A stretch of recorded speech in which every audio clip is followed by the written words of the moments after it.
Good evening. We'll call the meeting to order and ask the city clerk to call the roll. Thank you, Mayor. Mr. Jeff Elshoff, who is absent. Dr. Joel Schroeder. Here. Mr. Justin Smith. Here. Mr. John Welch. Present. Ms. Diane Nguyen. Here. And you have a quorum, Mayor. Thank you. We had scheduled Pastor Green to lead us in prayers this evening. Unfortunately, his mother had a stroke this afternoon, so keep her in your prayers, and I'll ask Dr. Schroeder to lead us in prayer. Let's pray. Dear Lord, we just love you and we thank you for your many blessings and sending your son to die for us. And we just pray for our meeting tonight, that you give us wisdom and clarity. We just pray for our country. There's just so many people in places of leadership making extremely difficult decisions, whether those are individual businesses or various levels of government and public service. Lord, we just pray that you would give us all guidance as we make these difficult decisions, as we go through a place where it just feels like hardly anyone's gone before. Lord, we pray once again for this meeting. Pray that you would bless it. And we pray this in Jesus' name. Amen. Stand for the Pledge of Allegiance. I pledge allegiance to the flag of the United States of America and to the republic for which it stands, one nation, under God, indivisible, with liberty and justice for all. On to determine agenda additions. Does the city manager or any council member have any changes to the agenda? I have none, Mayor. Hearing none, I'll move on to the consent agenda. It only contains the minutes of the August 4th meeting. Is there a motion to approve the consent agenda? Mr. Mayor, Mr. Smith. I'll make a motion to approve the consent agenda as listed and authorize the mayor to sign. I'll second. First and second, any discussion? Hearing none, I'll call for a vote. All in favor say aye. Aye. Opposed, same sign. Motion carries 4-0. Item 7, discussion and approval of appropriations ordinance. So this pay period is more typical of basic operations, but did include a new public works trailer for $7,000. And I think we probably saw some pictures of that. Looked very cool. And a new carpet in the police department for another $7,000. Any questions for the city manager? Hearing none, is there a motion? Mr. Mayor, Mr. Welch. I'll make a motion to approve the appropriations ordinance 20-15. I'll second. First and second, any discussion? Hearing none, I'll call for a vote. All in favor say aye. Aye. Opposed, same sign. Motion carries 4-0. City requested appearances. The city is required by state statutes to complete financial audit each year. Allen Gibbs and Hewlett is the company that we contract with for this service. So Tara Laughlin is here to present the 2019 City of Bel Aire financial audit. Ms. Laughlin.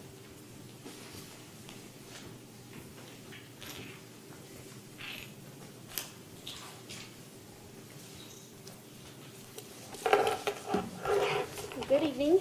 I'm Tara Laughlin with AGH. I'm a vice president in our government assurance practice, and I oversee the audit of the city's financial statements.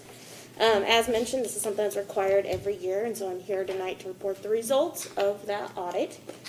Before I get into the details of that, I'd like to thank Ted and all the team downstairs that helps us get through the audit. They kind of come in while they're stopping to do their daily responsibilities and prep for budget and bug them with questions about last year. So just like to thank the team. The scope of the services that we provide the city of course, is to opine on the financial statements. In this year, we did have an unmodified opinion, which is a clean opinion, highest level of opinion the city can achieve, which means that the information within those financials can be relied upon by decision makers and users of those financial statements. The main item that I want to go over today is what's in what we call our required communications or governance letter. It looks something like this. As far as the items that we are required to discuss with the governing body really hasn't changed since last year, so I'm going to highlight on the items that are specific to the 2019 audit.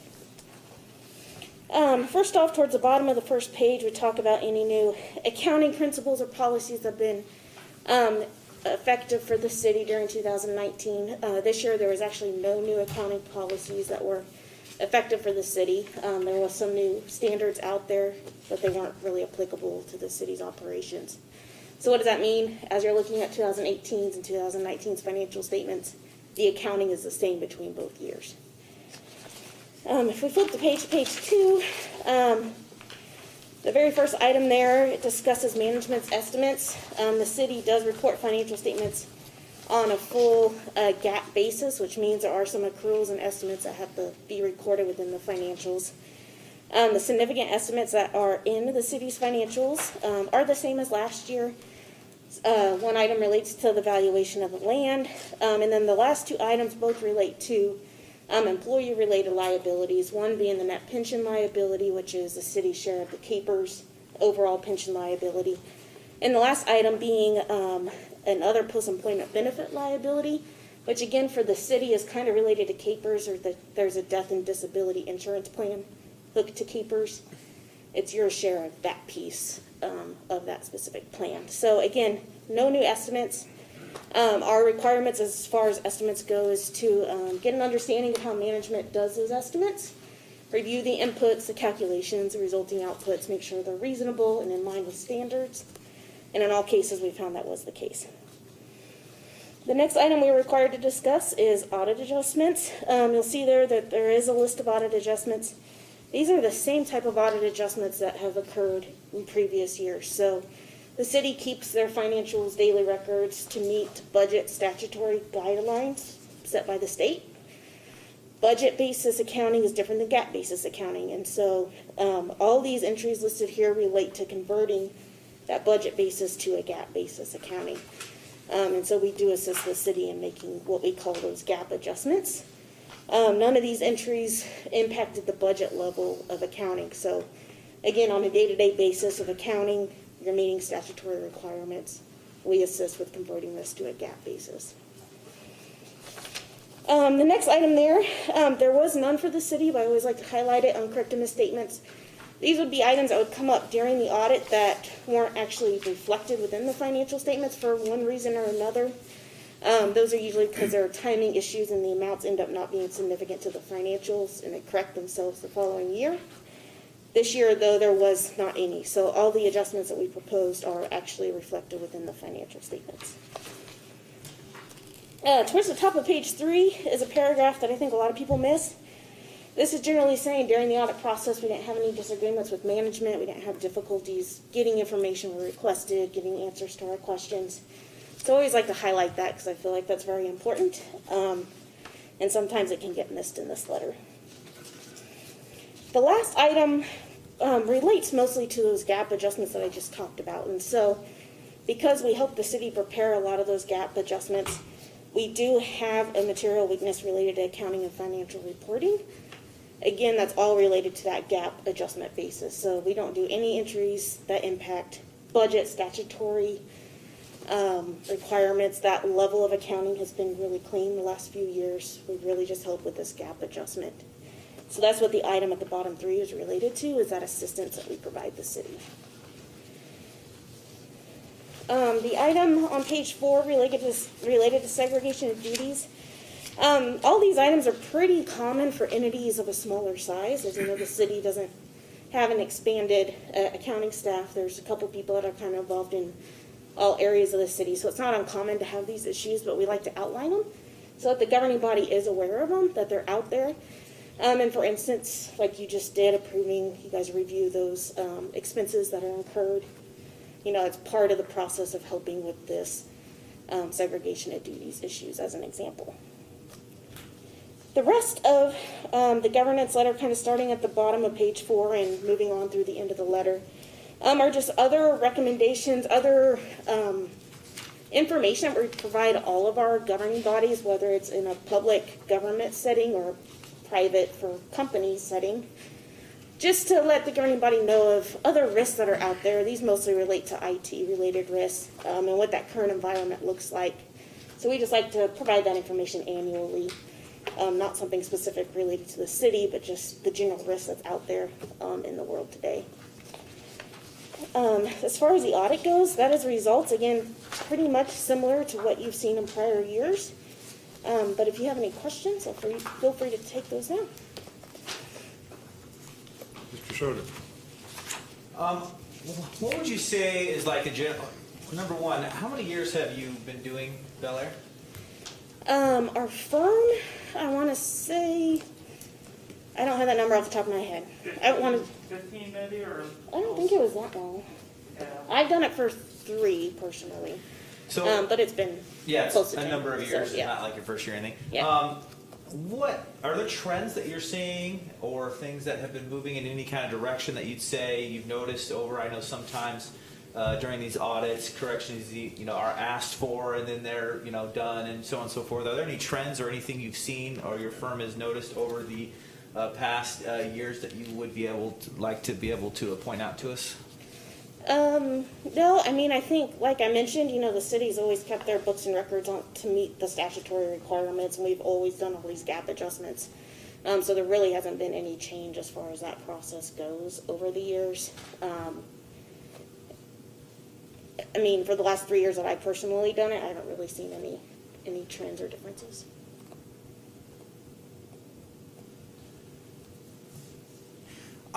When you talk about this conversion to the GAP system, I know enough about that to say I don't know much other than roughly what it is. So are we paying you to make this switch?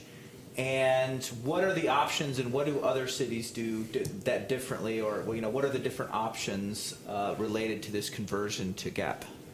I wouldn't say you're necessarily specifically paying us to do that conversion. It's just kind of part of the audit process. So as we look at things, we develop the entries off of the work papers and information that TED provides us. So we build the entries off of supporting work papers that management gives. Other cities within the state, you are allowed to do what's called regulatory financial statements, which closely mirror the budget accounting that's required by statute. While with the regulatory basis financial statements, you don't have to report or record like capital assets, for example, which was one of the larger gap entries that we do. You don't have to record long-term debt, which again is another gap entry that we do. The long-term debt does have to be tracked and disclosed, but you don't actually have to do a physical entry for it. So a lot of smaller government entities, whether it's cities or school districts, whatever it may be, usually choose to do what's called a gap waiver, which has to be approved by the governing body annually to exempt them from gap requirements and allows them to do what's called the KMAG reporting, which is Kansas Municipal Audit Accounting Guide rules. And it, like I said, it closely mirrors the budget information. So it provides what your actual costs were on a budget basis compared to your budget, and then were you over under budget, that kind of information. And can you talk about the benefits of doing something like that, or what would you? I mean, we obviously only get so many shots to ask you questions, and you're kind of an independent entity that probably doesn't have a big dog in the fight. Yeah. So you're an important voice here, I would say. What would you say are the benefits of doing it in these different ways and whatnot? And does it? I assume it depends on the size of the city or the type of organization. And could you just talk about that for a moment? Yeah, it depends on the size of the city. It would definitely address a lot of the material weaknesses in financial reporting. It would address those issues because, again, like I said, we don't really have issues as far as how the city reports its budget level accounting. Usually that's fairly clean. So it would just kind of streamline the audit process a little bit, and it would still give you all the information you need as far as, are we meeting the budget that we set for the year? Are we in line with that budget? You could see how you're spending your costs. You would still have all your debt information. It'd just be in a footnote instead of on the face of the financials, so you would know what your long-term debt was at year end, for example. And so it does just makes it cleaner for smaller entities that don't have the large accounting staff that maybe larger cities or school districts have to do all that work. So there's a benefit. I mean, there's a cost benefit there that you'd have to analyze versus, what information is in here that you would lose that maybe you use. I don't know what that information would be for you personally. So would you say this is something simplified? So if all of us were just dying to pour over every number, are you saying there would be less numbers? I'm not saying we are dying to pour over another, but are you saying that is one of the trade-offs? Yes, it would be a smaller report. It'd be a few less footnotes than are in here now, and you would still see all your individual funds, budgets, and actuals. That would not go away.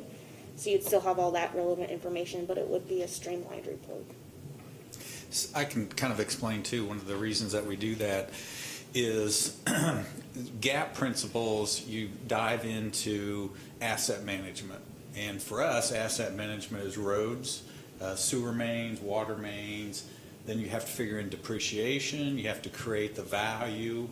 So when we would put in a road, then we would have to have the staff that could tell us what's the value of that road, what's the depreciation going to be every year, and then at some point the depreciation is up. What's the benefit of that? Well, you're not going to replace the road because it's depreciated and it's time to be replaced. You're going to replace it when it needs to be replaced.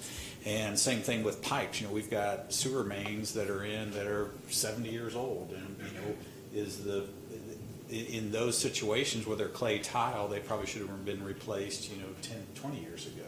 So it just adds a level of accounting and staff for the end result of being depreciation of what the value is, and it's been depreciated and it's time for replacement. Does that put you in the situation where the audit says you've got 20 miles of road you need to replace and 50 miles of sewer, and what are you going to do about it? It's so the cost benefit really doesn't, in our minds and staff's minds, it just doesn't pay for that. It's much easier to do our budget accounting, so what we spend, what we bring in, and then they can convert it over to the GAAP stuff that's important. And would you agree with his assessment on that? Yeah, I would. As far as, depreciating goes, all that's an estimate, just because maybe a road's fully depreciated for accounting standards does not mean that road's not still usable maybe for an X number of more years. So, what's actually happening versus what's accounting is estimating is happening may not always align. So you're not actually suggesting that the city does everything using GAAP, but that we do a converted statement yearly? Is that true or not true? No, so during the year, the city follows what I would call budget accounting or statutory accounting. That's what's within the city's financial statement system. So when you're receiving financial information throughout the year, that's really what the level is. Currently, what we're doing is converting at year end only to what's called a GAAP level, which includes additional accruals for receivables at year end, things that aren't like physically cash transactions. So budget, it's not 100% cash in, cash out, but it's close to cash in, cash out. GAAP is more, okay, well, at year end we have $30,000 that people owe us that we haven't collected yet. We're booking that $30,000 in. So that's currently what's happening. Okay, so should we be keeping both sets of books, or is the GAAP only for reporting to some other agency, the state or? Yeah, under state requirements, unless you guys elect a GAAP waiver annually, you're required to produce GAAP financial statements. But you do have that option to elect out of GAAP, really, is what the GAAP waiver does. And so that's up to each entity to decide and figure out from a cost-benefit perspective if that's what you would want to Mayor. do. Is there a bond rating issue with having the GAAP done, the GAAP analysis? That would probably be a better question for your bond rating agency, Okay. so for Ted. Sorry, Tara. I'll let you guys continue talking to her. I try to stay away from this conversation, but to answer some of these questions you have, Ty's right in that we're a two-man band down there. I have a slash under my name. I do a lot of other things. If you wanted me to convert all the GAAP at the end of the year, we'd have to take away my slash and just hire a full-time finance director, which I don't think is where we want to go. Now, with the GAAP, we switched to GAAP. I believe my predecessor switched us. And I think the understanding was, one of the big one is we can book our land value as an asset clearly in the audit, give it to a bond rating agency, to actually the municipal market. But as Tara and I, the last 2 years, have discussed this, I think we could do the same thing. And my report on the response to the audit suggests corrective action to move the city to KMAG, just do away with GAAP, and then we can address that issue with land through a footnote, and it's pretty standard. The bond rating agency is going to see the footnote in our audit, and they're going to say, okay, that's why they have such a high debt burden year to year, is because they have this land as an asset. that's one of the reasons. The other one is we continue to do this year after year. As you can tell, it's been 6 years or 7 years, but we've had the same type of, hey, we have to convert your statements. So hope that brings a little clarity to you guys, but Yeah, and I think bond Thank you. rating agencies would ask questions too. Oh, yeah. Even if the land was not in the financials, they would ask questions and get support for that, because I know a lot of my clients get like a Q&A listing from their bond rating agencies every year. So. Mr. Smith? Yeah, so thank you for asking the question on bond rating. That's what I was going to ask as well. But now I have a new question, and relates to the corrective action, recommendation to move away from the gap-based financials. Is that a decision we're looking to make as we kind of review this audit report tonight, or I guess I'm just trying to understand, is that a decision we're looking to make tonight? not tonight. I'll bring you just have to do it any time in the fiscal year. So as long as I bring it up, in the next 2 or 3 months, we'll just gap waive, I believe. Yeah. Okay. Would that be appropriate to have that as a workshop item, or do you think we just do that at a city council meeting? We can, but I prefer. I think we can have the discussion pretty easily. Okay, Just okay. It's pretty standard. Okay. We can always go back. We have to pass this waiver every year if we wanted to do it. So Okay. if you guys don't like it one year, or we can discuss it at that time. Okay, so we'll look forward to that on a future agenda item. Yeah. Okay, thank you. Mr. Mayor, Mr. Schroeder. can you, so this Kansas Municipal Audit and Accounting Guide, do other states do this? Is this fairly standard? I mean, it sounds like you are really familiar with it as far as the state of Kansas, Yeah. and it sounds like something that's old hat for you. Do other states have this kind of different I have systems? clients in other states, but the other states I know all do gap. The state of Iowa, every city gets audited by the state, so they employ a state agency to audit municipalities, so they don't even do independent audits. Most states, I believe, in this area have a standard guide, and it's really for the smaller cities like us that don't need the full.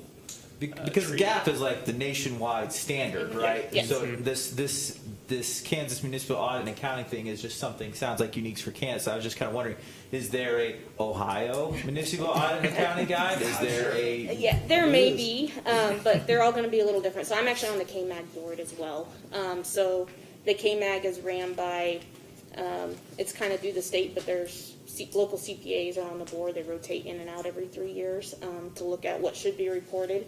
When new GAP standards come out, we do look at those and say, does this make sense to throw into the KMAG, or is this really GAP only specific, and the purpose of the KMAG is to alleviate GAP burden on the smaller entities. So yeah, the KMAG has been around for years. Many small entities use it, and a handful of my clients report on a KMAG basis. So. Any other questions for Ms. Laughlin? Okay, well, thank you very much. We appreciate the report. Thanks. A lot of work. Moving on to public hearing. So the proposed 2021 budget, this audit was on the 2019 fiscal year, so we're skipping 2020 and going on to the proposed 2021 City of Bel Aire budget. It was published in the Ark Valley News, and public hearing was set for this meeting. So I hereby open the meeting, the public meeting. Is there anyone with us tonight wishing to address council on the proposed 2021 budget?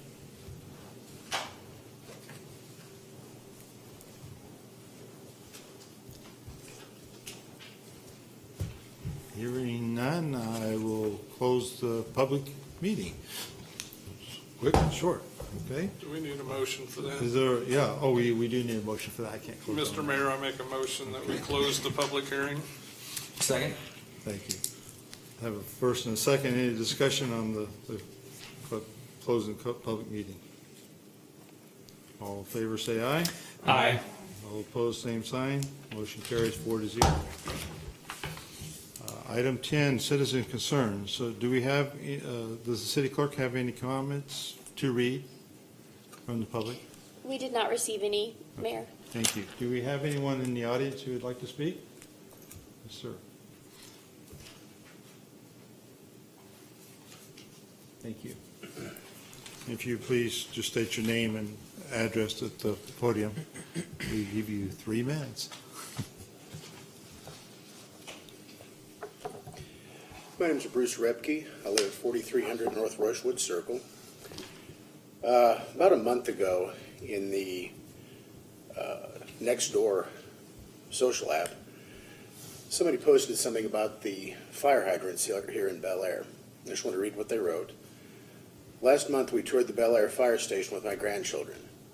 During the tour, one of the firemen asked if I attended any of the city council meetings, and I said I did not. Should I? He said the department was doing fire hydrant checks every afternoon and they experienced some that failed. They'd notified the city to get them fixed, but it apparently was not a high priority, they were told. The trucks carry some water, but in the case of a house fire, once their supply runs out, they need to connect to a hydrant. He explained that the house fire in Hayesville the week before, the firemen hooked up to 2 different hydrants that failed. The house ended up burning down. I just wanted to see what the city was doing on those failed hydrants. Okay.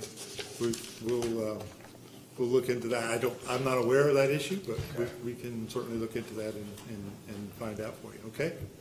Thank you.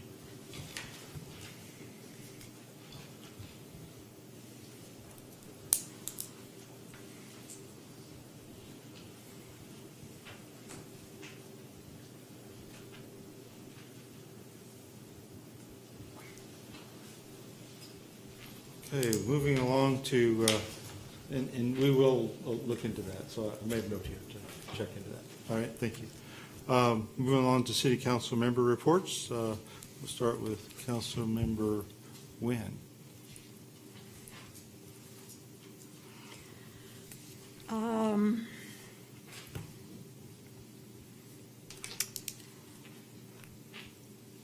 I sit on, I'm trying to think of the real name of the committee I sit on.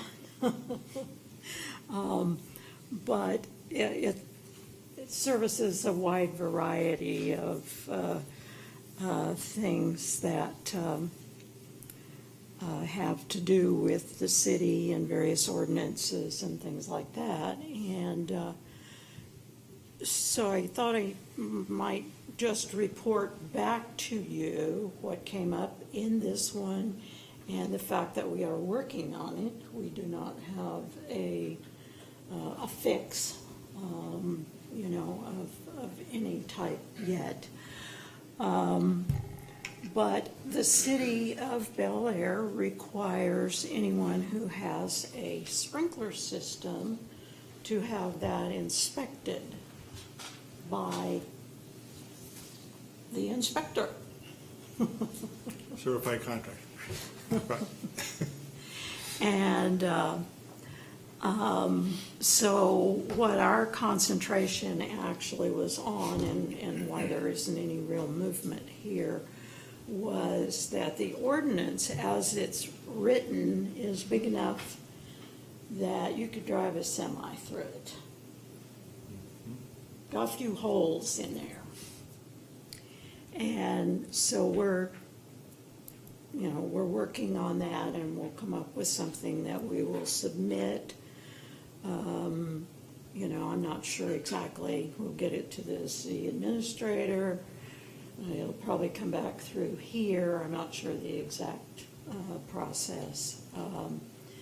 But anyway, we intend to try to fix that because there are many citizens who do not know, we're pretty sure, that they even need to have their sprinkler system inspected by the city. Number one. And the historical part of it kind of looked like that the process of knowing when a sprinkler system might come on is pretty loose too.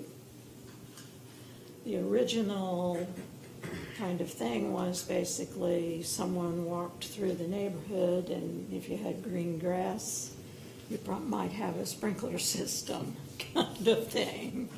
And I don't think that works anymore. It shouldn't work, shouldn't probably have been then as well. And that was a long time ago. I mean, the dates on this was really ancient. So there isn't any movement right at this moment other than we had a very long discussion and we're putting together some things, but it's like a lot of things that we discuss in here. Sometimes you just get so tired of talking about it, you go, stop.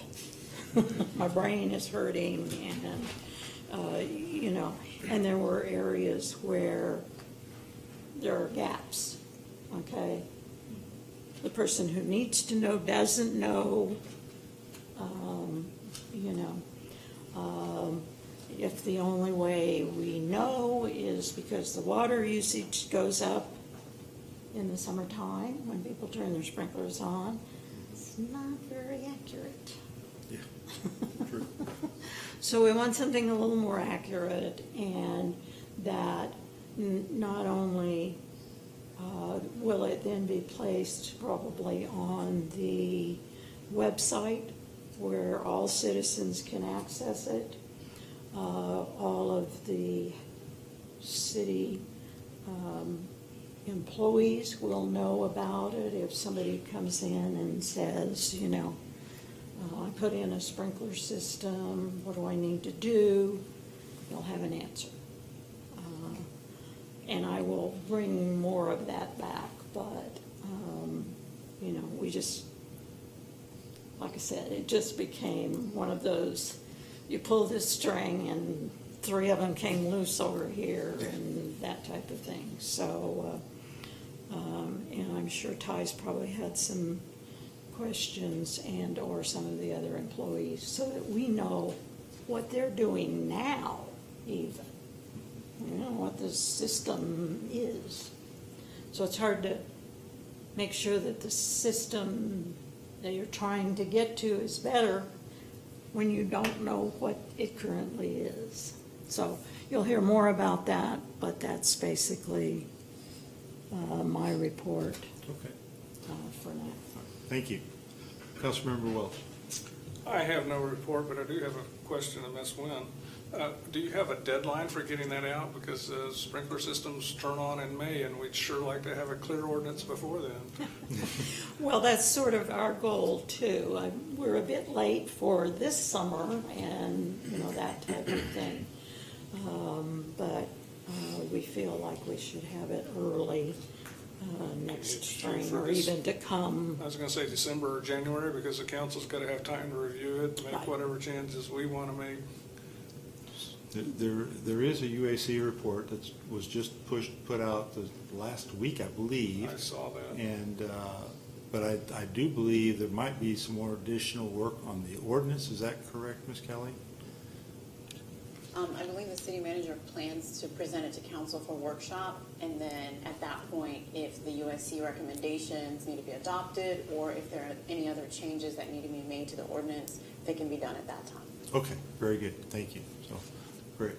So, kind of in the work, but it's moving along. So, thank you. All right. Councilmember Smith, I have no report tonight. thank you. Councilmember Short. I did have a chance to go to the Chamber of Commerce, and Mr. Mayor spoke, and I'm sure he might have another thing to say about it, but that's it for me. Nothing about it. No, thank you. Okay. I'll move on to the mayor's report. So I did do the presentation at the city Chamber of Commerce on, I don't remember the date, but it was a week ago Wednesday, whatever that date was. So that was, it was mostly, President Gary O'Neill had asked that I just give him my vision for the city. So that's basically what I did, and gave a lot of outline to that. But the bottom line is, my vision for the city is that we be the most responsive to the citizens and be physically responsible in how we move the city forward, and do what we can to help get rid of the debt and assets that are hurting us. So. Also, Rock Road, you probably have heard, is now open for normal traffic in all directions. It is rough, so don't be surprised because it's not finished. It's going to be open until sometime in October. They'll come back and do a finish, and hopefully when they get that done, it'll be as smooth as the Rock Road is south of the railroad track. So hopefully that's what we're going to see. That's all City of Wichita doing that for, because they're responsible for that maintenance of that section of the road. I did attend a Kansas League of Municipalities meeting, and one of the issues that was brought up there is the U.S. Census is wrapping up. The last date is September 30th.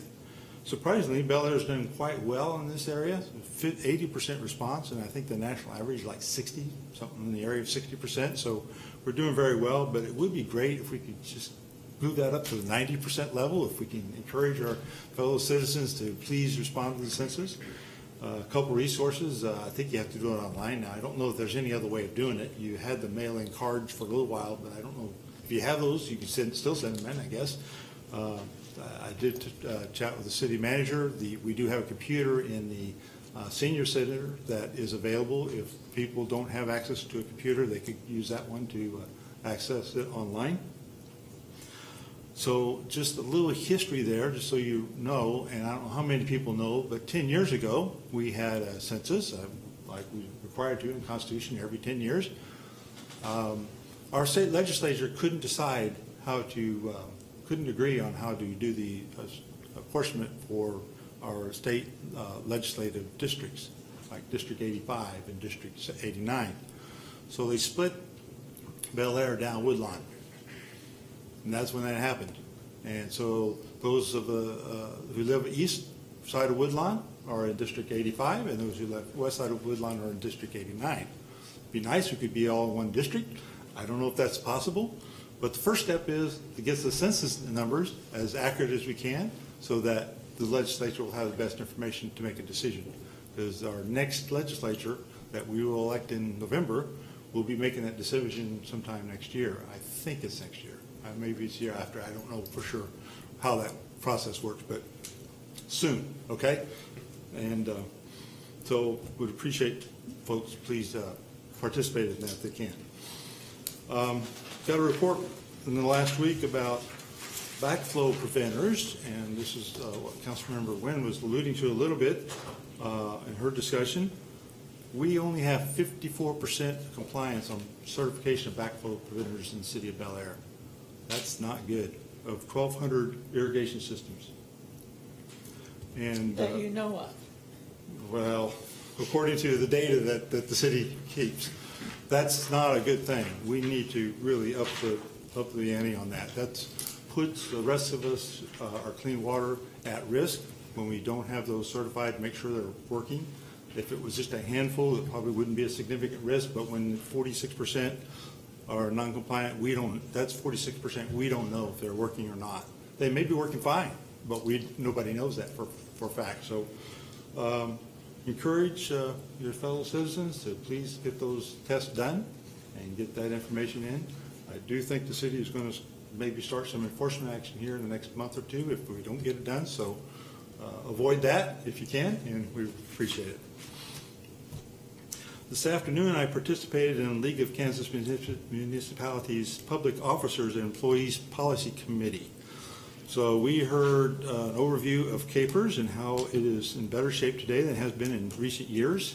It's a $21 billion trust fund, is now 70% funded, which is a significant improvement over what it has been in the last few years. It was below 60% for a long time. So that's a much improvement. That's still in the caution area. The caution area is 60 to 80% funded.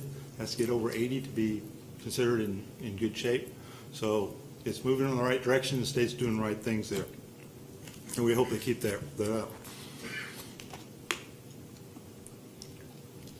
Some council members will remember that we see in December, January, the legislative policy process from the Kansas League of Municipalities.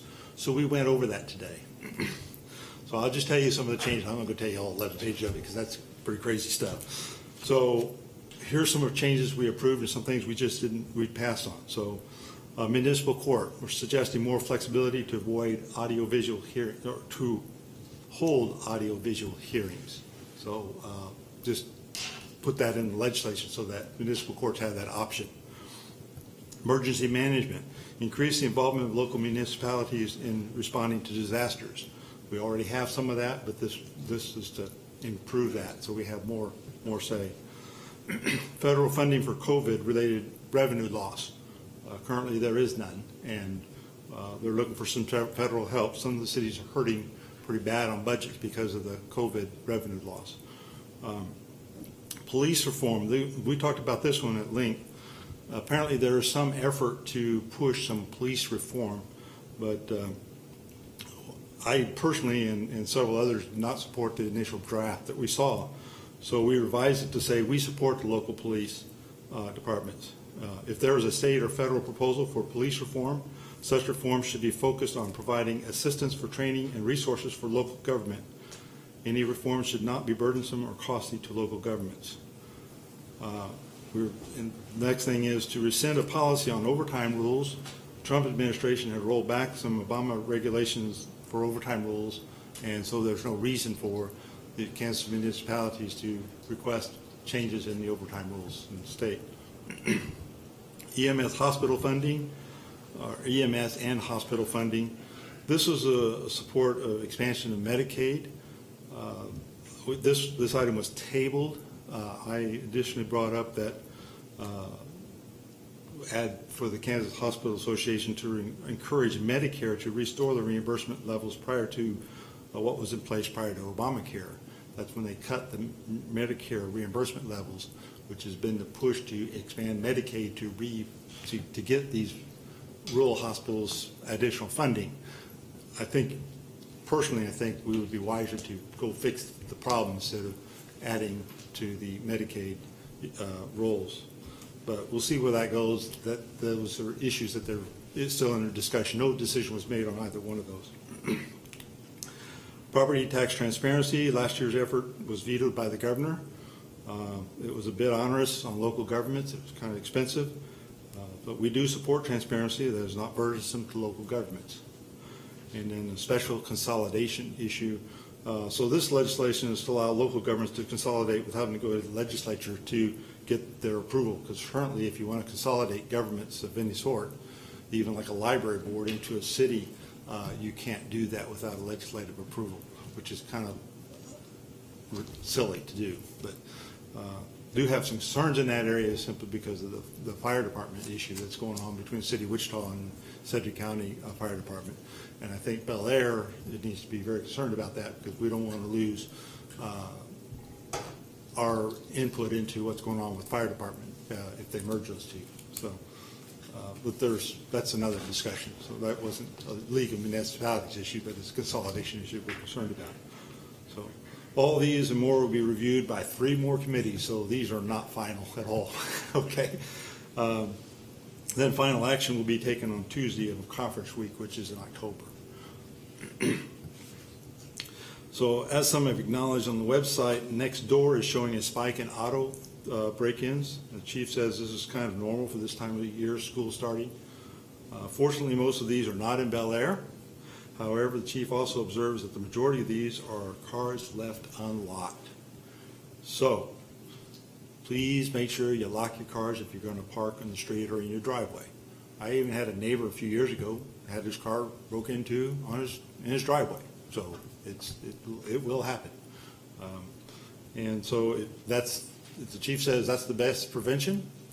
Let's all protect ourselves by locking our cars up if we're going to keep them in the driveway or in the street. Okay. The chief has a picture of someone's car that was broken into. Yeah. With a gun laying on the front seat of that car. Yeah. And that's where most gun thefts come from as well, from cars. Just boggled my mind. So, lastly, kind of good news thing, there is evidence of the effectiveness of wearing masks. We're seeing that on the Sedgwick County website. That last 2 weeks ago, I reported it was 14% on July 22nd. The county commission put I think it was county medical officer put the mask ordinance in place on July 8th. So about 14 days later, we saw the top of the spike. It's been coming down ever since. Today it's 10%. And it kind of flatlined the last week. When you look at that data, you say, well, 3 weeks ago, we did, our max test in one day was 1,200. Last week, it was 800. So we're not testing as much, and that's causing those numbers to not drop as fast because the number of cases is down. So that's a good thing. I want to encourage people to continue wearing masks. We're not going to be through this COVID thing, like I said earlier, to probably 2 or 3 months after we have a vaccine and have it fully distributed and people are able to build up immunities. That doesn't happen just with the vaccine. It takes time for your body to react, okay?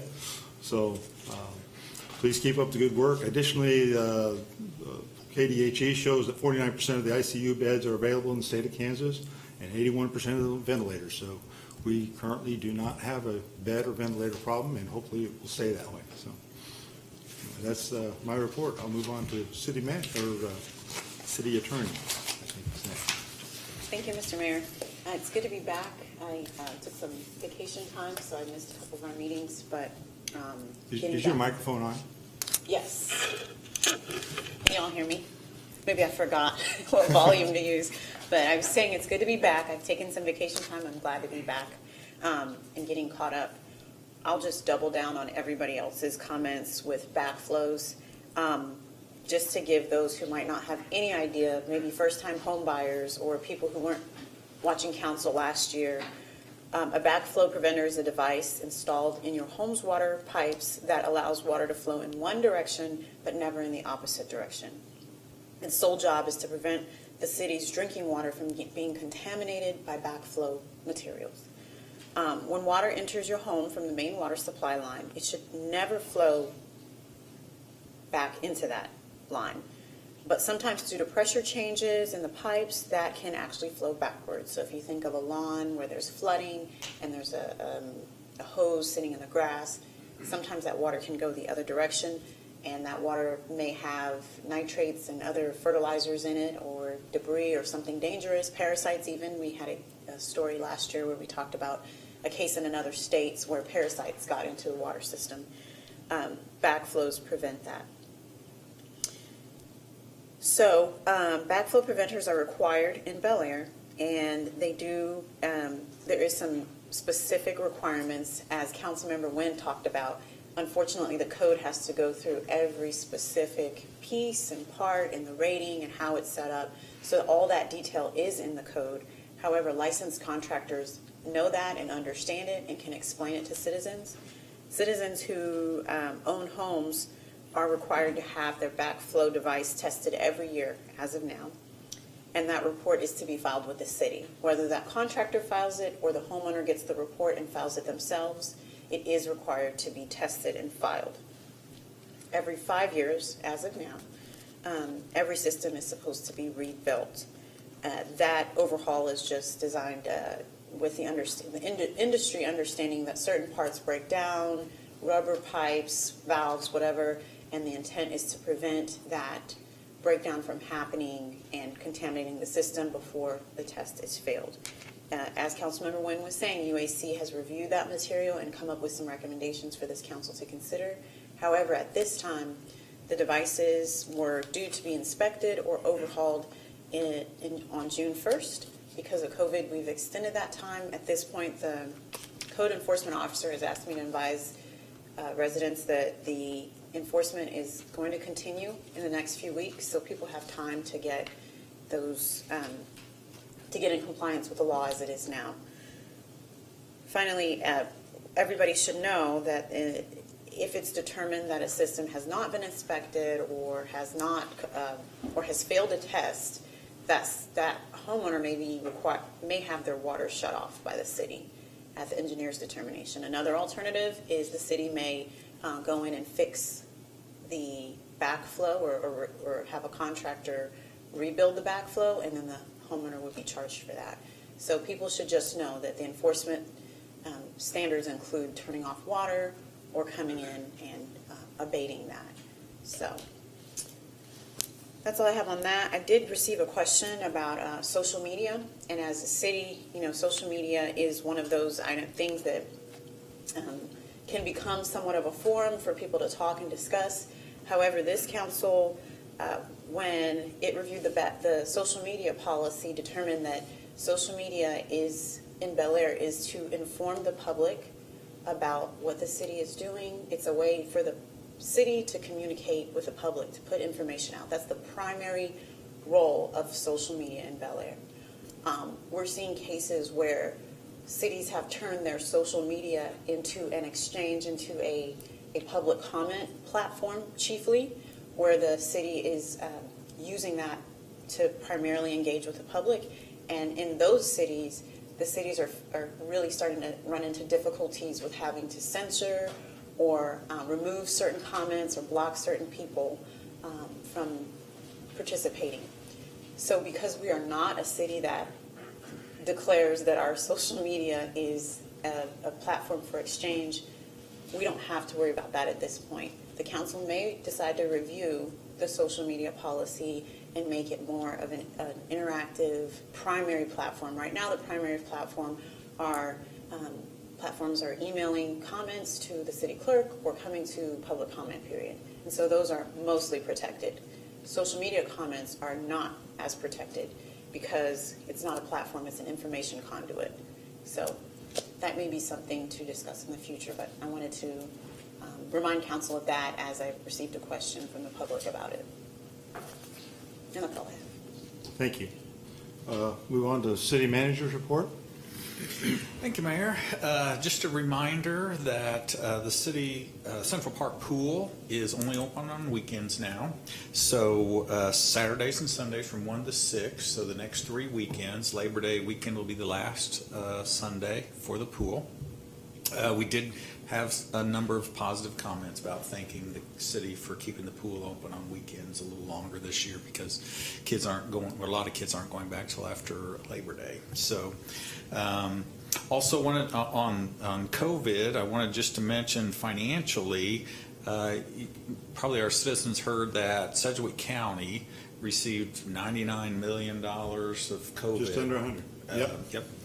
Expenses, and they determined that how they were going to distribute that to cities, to businesses, to themselves, and based on their formula, they have allotted roughly $150,000 in reimbursements for the city of Bel Aire.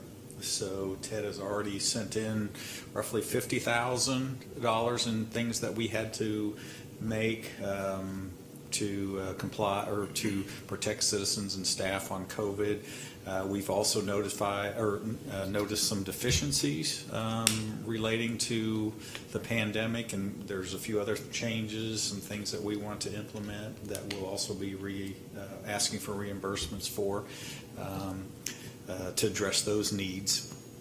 I did want to mention, it was out on social media, but I did want to congratulate Tristan Terhune, our Director of HR and Communications. She was one of 20 women that was identified as a woman who leads in marketing for 2020 by the Wichita Business Journal. So we're proud of her for receiving that, and it's a nice recognition. The last thing I wanted to recognize is our council member, Schroeder, who has been hanging up the sound dampening board. So I've noticed a little difference today, and hopefully our citizens at home listening notice a difference with the sound dampening boards. We're going to be installing those throughout the city, or the city hall, because we have echo problems. And so we wanted to start in here, and I've noticed a difference. So I would like to thank him for putting those up for us. Thank you, Mayor. Very good. Thank you. Thank you, Dr. Schroeder. So, move on to item 12, ordinance resolutions and final actions. So item A is consideration of adopting the 2021 City of Bel Aire budget. So council has been working closely with staff over the last 3 workshops on the 2021 budget. After much discussion and a few changes, the budget is now ready to be approved.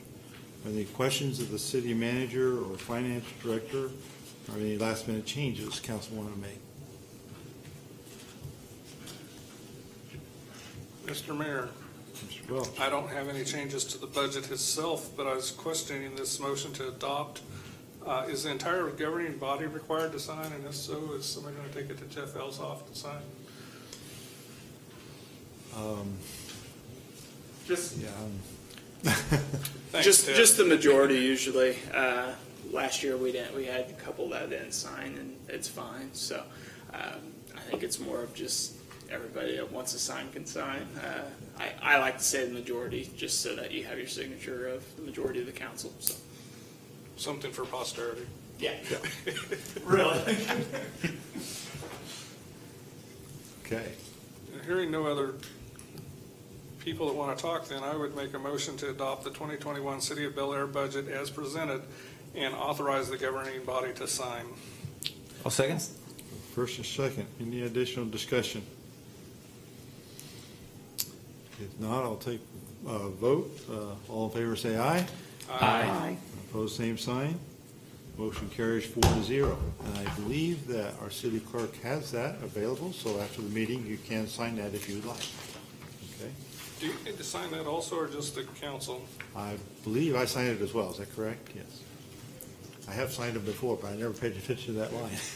I'm asking these questions because I'm ignorant. Okay. Item B, consideration of approving a quote to rehab sewer manholes in the Lawn Terrace, Bel Aire Village, and Summit Hills additions to Bel Aire. So the 2020 budget contains funds for sewer main repairs and upgrades. Our city engineer has identified a number of manholes that need to be rehabbed and is here to explain the need for such work and answer any questions. So I believe these are sanitary sewer, is that correct? That is correct, Okay, not storm sewer. correct. Okay, very good. So due to the COVID situation, and we were halting spending money for a period of time, we were not able to get a sewer pipe rehabilitation lining project put together. So we decided, instead of doing a lining project, to line some manholes and get manholes kind of more up to snuff.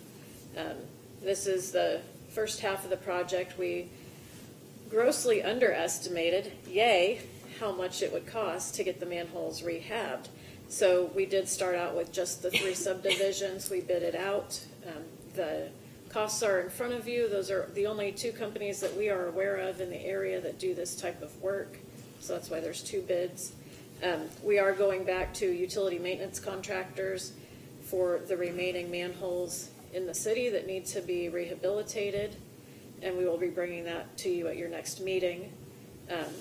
The biggest thing with rehabbing manholes, a lot of them are old brick structures. If you're familiar with old brick buildings, the mortar kind of degrades away, and especially with the sewer gases, we get infiltration into those manholes, which causes more water to go into the lift station, more energy, more wear on the pumps, and causes CCUA to treat more water that they really need to. So by rehabilitating the manholes, we'll help out the sewer system and CCUA and be in a much better shape.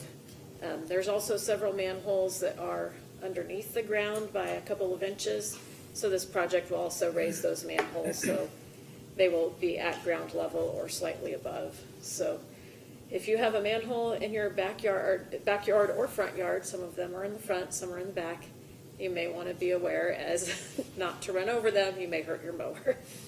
So after they get raised up, you may not even have known that you had a manhole in your backyard. So that's why I'm here. If you have any questions, I'm happy to answer. Mr. Mayor, Mr. Smith. a couple of questions. One, you talked about, kind of making the selection to do the manhole rehabilitation instead of continuing to line, some of the sewer pipes as kind of a result of the timing for the year potentially. I guess my question is, this is a lot of money, of course, to rehab the manholes, and we've got a lot of things that need money to be spent on them, and obviously these need done. But do you think that doing these manhole rehabilitations is a higher priority than lining the sewer lines, or do we need to do this just kind of from a budget year perspective? I would say it's a roughly an equal priority. There are no sewer lines that we have been experiencing a lot of blockages, knock on wood to We don't want that to happen. So there's none that are critical. There are definitely sewer lines that need to be lined, and we do look at having another lining project next year to address some of those. So priority-wise, they're really about the same priority. I can't say that lining sewers is higher. It's definitely, they both accomplish the same thing, just in different ways. So when I think about lining the sewer lines, and my thought process is that kind of has an effect on the reliability of the system. And, if something happens with the line, the system can back up, and, that's a really bad day for people when sewer lines back up. What's the impact? Is there that same type of impact with the manhole rehabilitation? Yes and no. The impact isn't as immediate as if there's a lot of trees, roots in a sewer manhole or in a sewer line, you're going to see it block up, and then you're going to see homeowners have issues. There are issues with manholes where they're degraded enough that you can't get into them. Fortunately, we're not in that situation here, but I want to make sure that we don't get into that situation. We have been systematically rehabbing about 10 to 15 a year, just as we've been able to. But since we're able to get them all done, we can get them all done this year and then clear the way for the next couple of years to just strictly do the pipelining. Okay.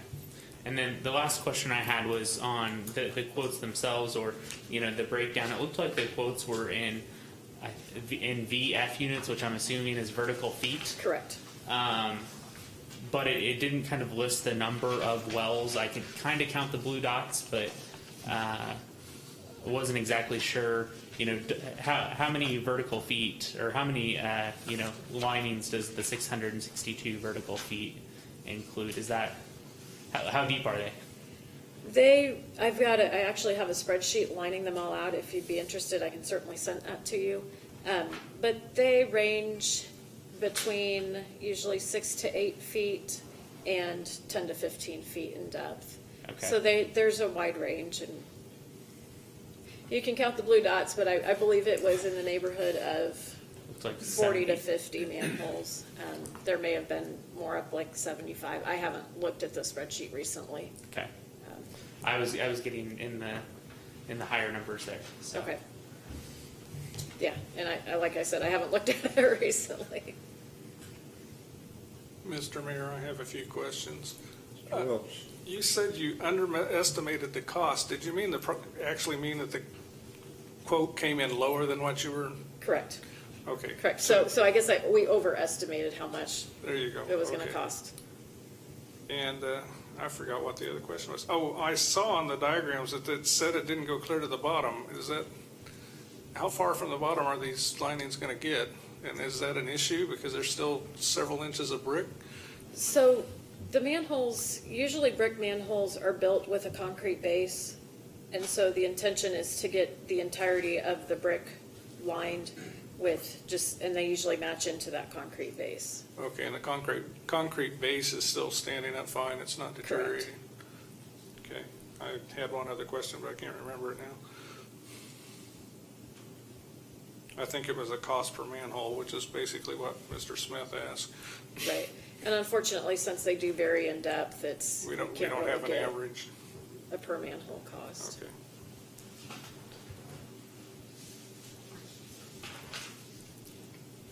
any other questions for the city engineer?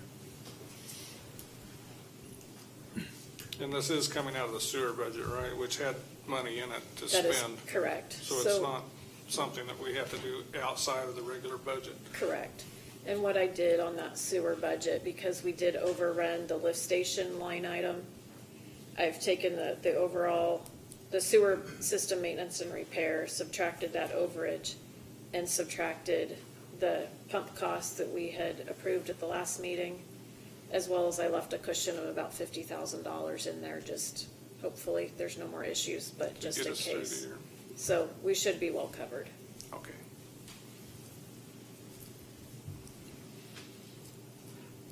Any other questions for our city engineer? If none, is there a motion? Mr. Mayor, I'll make a motion to accept the quote from utility maintenance contractors at a cost of $58,675 for sewer manhole rehab and authorize the mayor to sign. I'll second. First and second, any additional discussion? Hearing none, I'll call for a vote. All in favor say aye. Aye. Opposed, same sign. Motion carries 4-0. Item C, consideration of approval of a quote from South Central Sealing and Paving to repair, slurry, seal, and restripe the Bel Aire Recreational Center parking lot at a cost of $35,424. As we know, the asphalt pavement requires ongoing maintenance to reduce the need for total replacement. The rec center has identified the need to repair, seal, and restripe their lot, and the 2020 budget included funds for this work. Any discussion concerning this item? I have a comment. I talked to our financial guy, Mr. Henry, and he explained to me that we did have $30,000 in the budget to cover this, and the additional money would come from savings from not doing things due to COVID.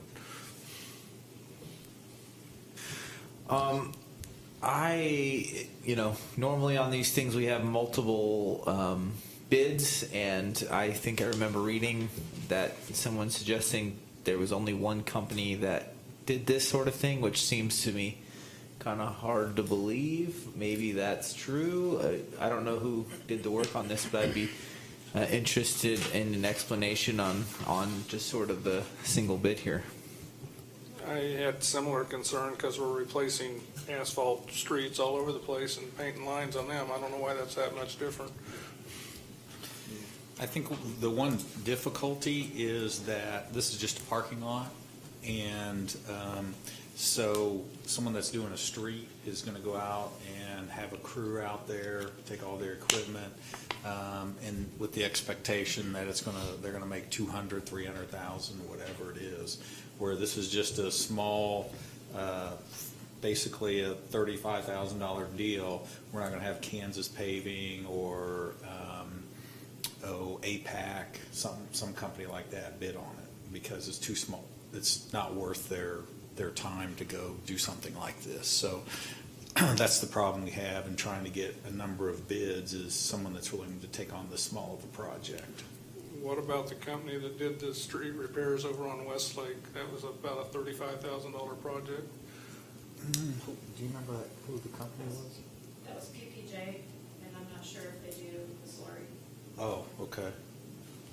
So that is a requirement that we go ahead and seal the entire parking lot? Yeah, so what they were doing is crack repairs with asphalt, and so this is just like a slurry, like a oil that goes over it with some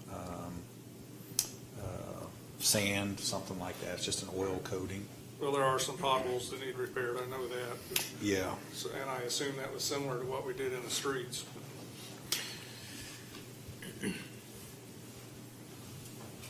So I will preface this by saying I did not do the bid or take these bids.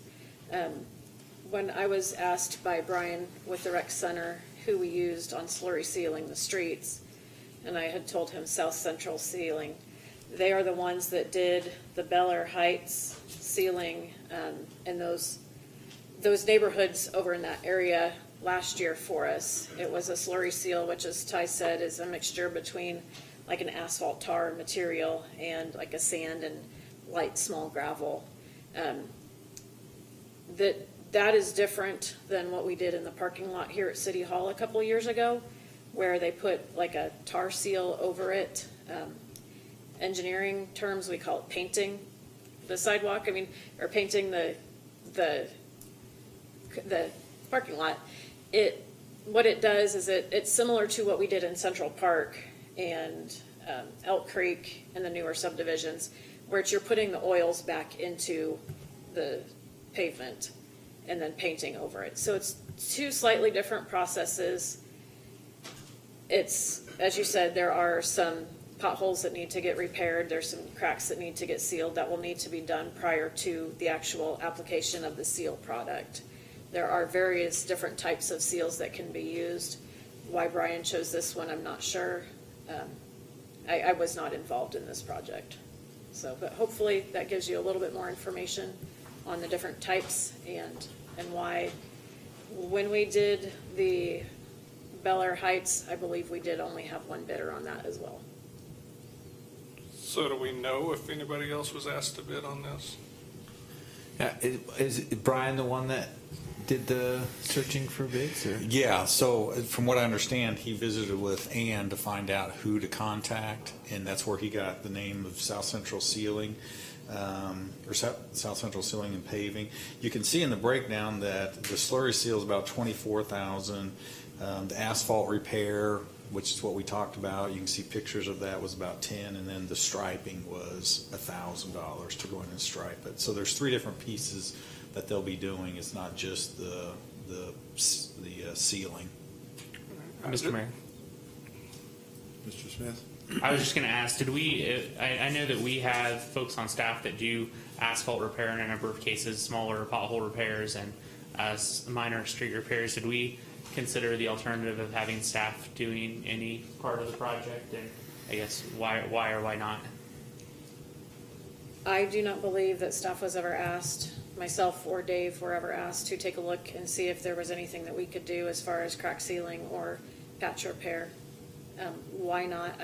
It would be Brian's call, and he's not here to answer that question. Okay, thank you. I'm real concerned that we don't know that we did an open bid process, which we should do for everything we're spending money on. Mr. Mayor, I have the same feeling. I don't want to be too big a stick in the mud, and maybe if Brian were here, he'd be able to explain why this and satisfy us, and we'll end up going with this at some point anyway. But without him here being able to kind of answer these questions, I'm not comfortable going forward, even though I very well may be for it the next time it comes around. Yeah, I'm with you. This could be a fantastic price, but we don't have anything to compare it to.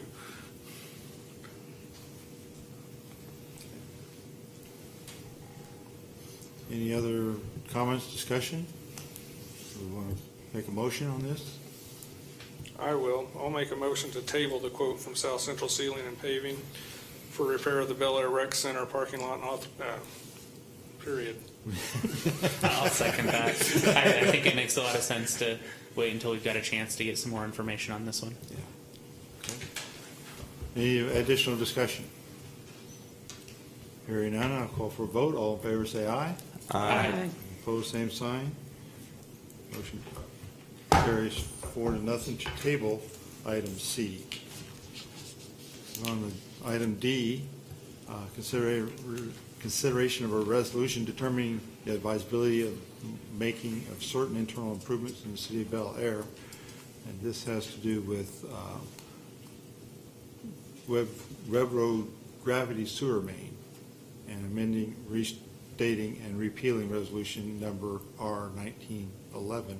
So council accepted a revised petitions for new lift station and gravity main earlier this year. So the bids came in higher than the estimates contained in the petition, causing the revised petitions. Item D and E are revised advisability resolutions for the respective sewer improvements. They do require separate actions. So Kevin Cowan with Gilmore Bell is here to answer any questions. Kevin? All right.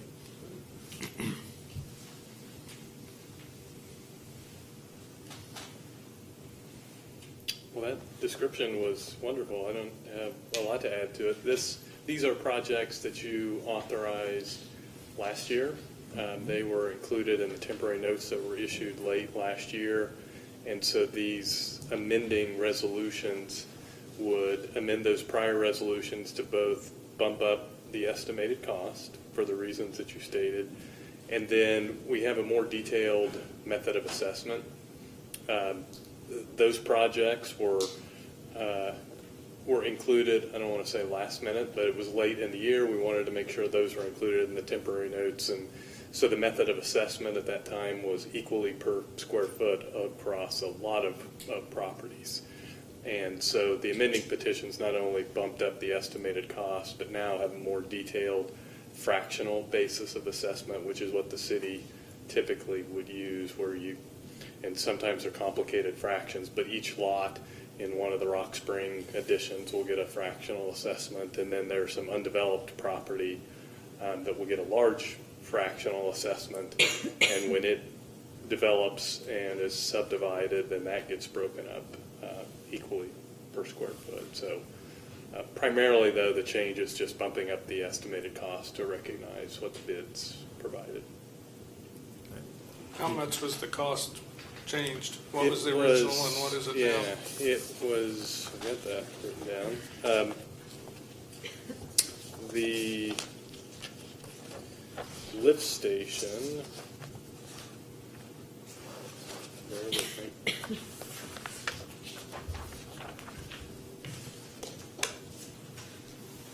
The sewer main line, the original estimate was $190,000, and it's being increased to $205,000.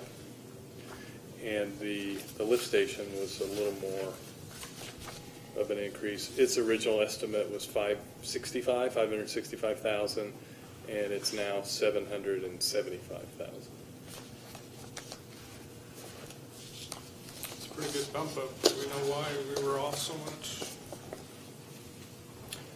I don't. Again, I do recall, and the city engineer may recall as well, it was a bit of a mad scramble to get these projects included because we knew they were coming and wanted to get them included in that financing late last year. And so there were other projects that were driving the timing of that financing that were a little further along than these. So I think that was probably part of it, just being rushed a little more, trying to get the estimate done and get something included. And again, now they've been bid. These are really not estimates anymore. They're based on the actual bid. So this was the low bid and it's been accepted, and I'm I'll have to defer. just looking for clarification. We probably did, but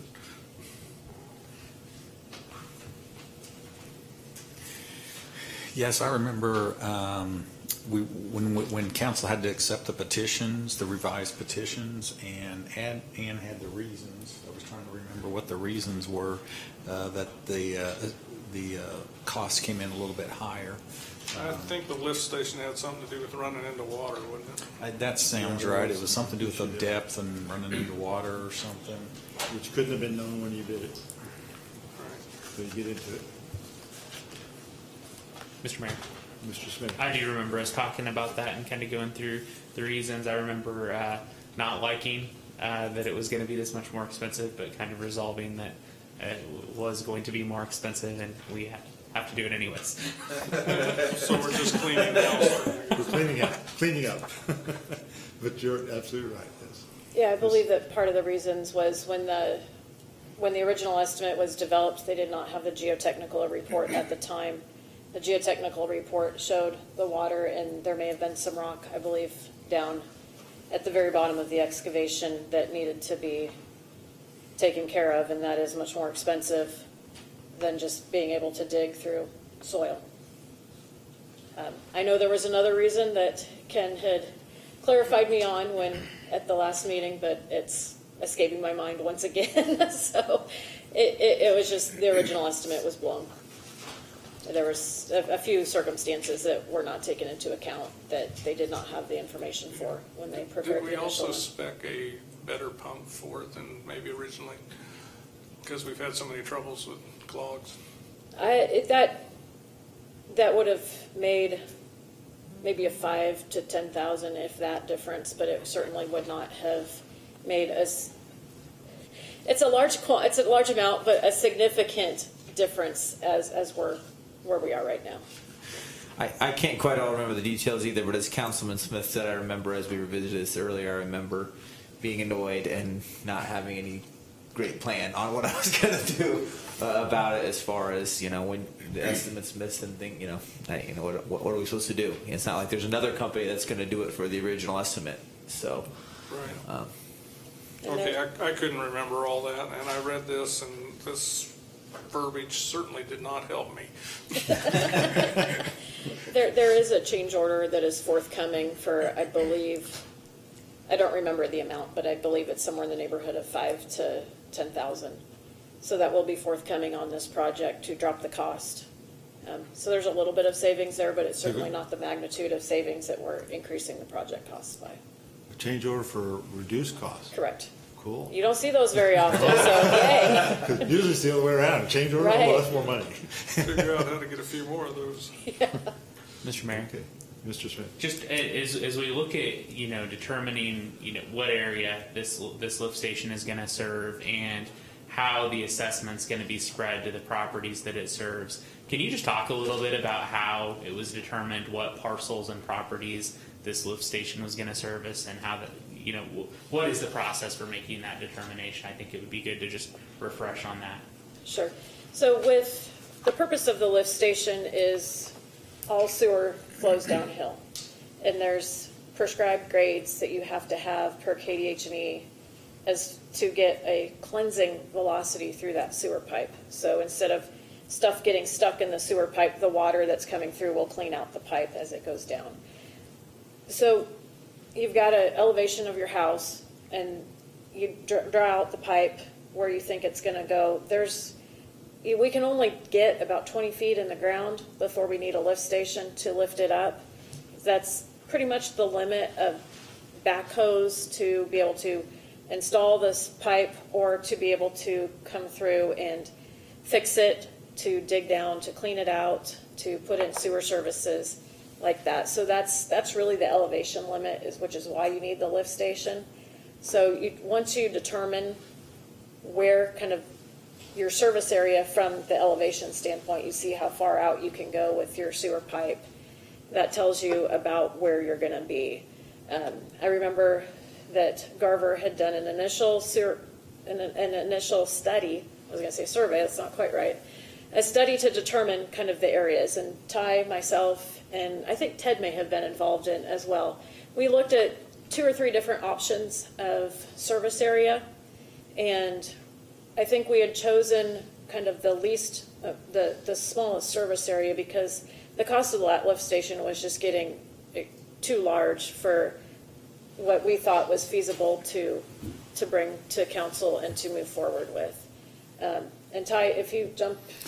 So right behind you is a map that they put together. And so what you see in red is what this lift station will service. And that's where those acreages, which there's probably 200 acres, that's in red, and that's how it'll be assessed. What's in purple could also flow to where that lift station is going to go, and what's in green can also flow there. The only issue is, like Ann said, when you've got to look at the volume that your lift station can handle.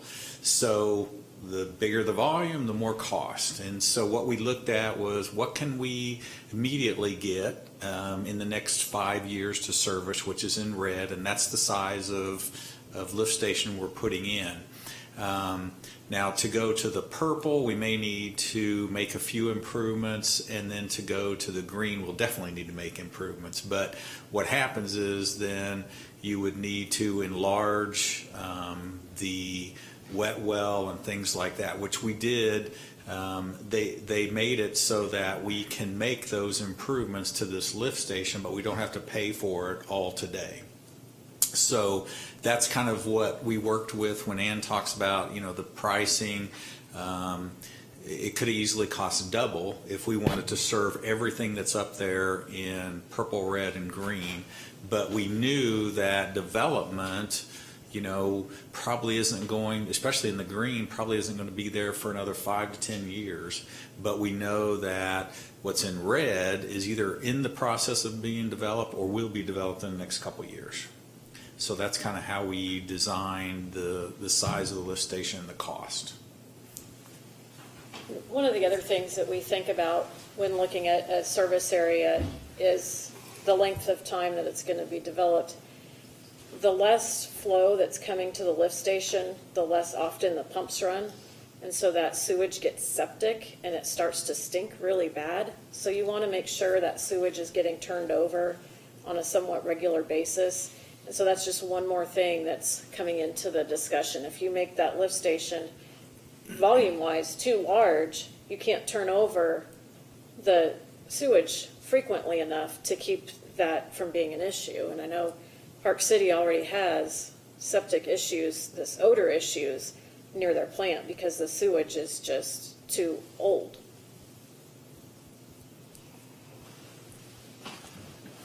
Okay. Mr. Mayor?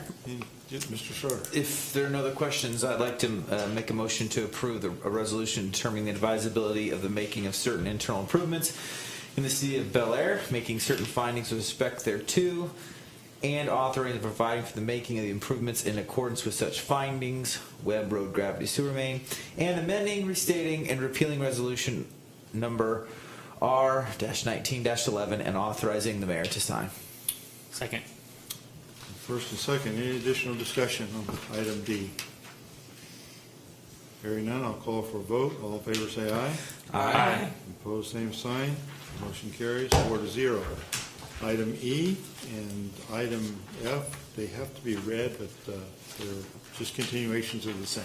So if you want to discuss it, certainly welcome to. I don't want to cut off discussion, but just so you know. I think we just discussed it. I'll make a motion to approve a resolution determining the advisability of the making of certain internal improvements in the city of Bel Aire, making certain findings with respect thereto, and authorizing and providing for the making of the improvements in accordance with such findings, Webb Road Lift Station, and amending, restating, and repealing resolution number R-19-12, and authorize the mayor to sign. I'll second. First and second, any additional discussion? Call for a vote. All in favor say aye. Aye. Those opposed, same sign. Motion carries 4-0. Item F is council resolution determining the advisability, and this has to do with paving improvements in Rock Spring. And council accepted the water and sewer paving positions for Phase 7 of Rock Spring at the August 4th council meeting. As part of financing resolutions of advisability for the respective petitions are required, items F through H. The cost of the improvement will be spread as special assessments to the benefit district outlined in the petitions.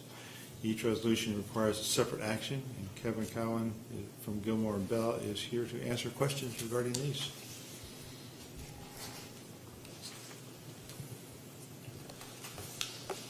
So you've done a number of these this year and nearly every year when the next phase of the development is ready to proceed and you get a petition. And I know earlier this summer we talked big picture about what that entire process is. And I don't know that I need to repeat all of that unless you want me to, but I did want to add that one of the important things is once you have a petition, you can act on it and adopt this authorizing resolution. And if you do that, then things can proceed under the cash basis law. You're authorized then to proceed with those projects, enter into contractual arrangements for construction and engineering costs because you have bond authority at that point, and that's an exception from the cash basis law. So I did want to add that. That's just part of the progression. Once you get the petitions and we get the resolutions in place, other things can continue to happen, whether it's design contracts or going for bids on the construction contracts. So we try to get these in place as soon as we can. Very good. And again, it's just the next step for what is now Phase 7 Yes. of Rock Spring Edition. Mr. Mayor, I know I've had the city manager explain this a number of times. He's probably tired of doing it, so I'm kind of willing to give him a reprieve tonight on explaining it one more time as we, approve phase after phase. So I'll go ahead and make a motion to approve a resolution determining the advisability of the making of certain internal improvements in the city of Bel Aire, making certain findings with respect thereto, and authorizing and providing for the making of the improvements in accordance with such findings. Paving improvements / Rock Springs Addition Phase 7, and authorize the mayor to sign. Second. First and second, any discussion? Hearing none, I'll call for a vote. All in favor say aye. Aye. Opposed, same sign. Motion carries 4-0. Item G and H are related items to this development, so we can have discussion about them, or we can move through them. It's your choice. Mr. Mayor, Mr. Smith.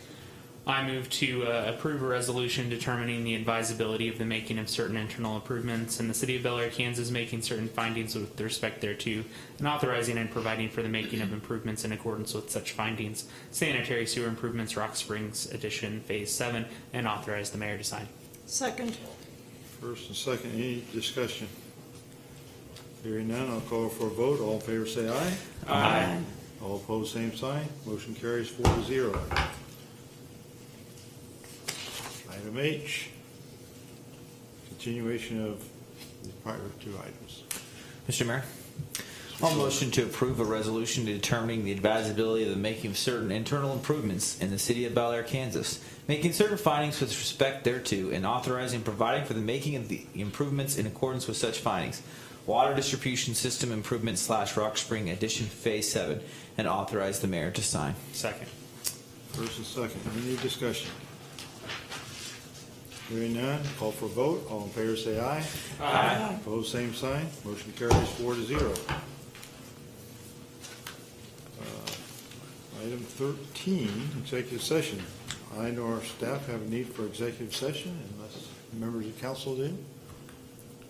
We'll move on to item 14, discussion of future issues. Are there any other items to discuss? Hearing none, we'll go on to adjourn. Is there a motion to adjourn? Mr. Mayor. Mr. Smith, I move to adjourn. Second? any discussion? First and second. Hearing none, I'll call for a vote. All in favor say aye. Aye. All opposed, same sign. Motion carries 4-0. We are adjourned. Thank you, ladies and gentlemen.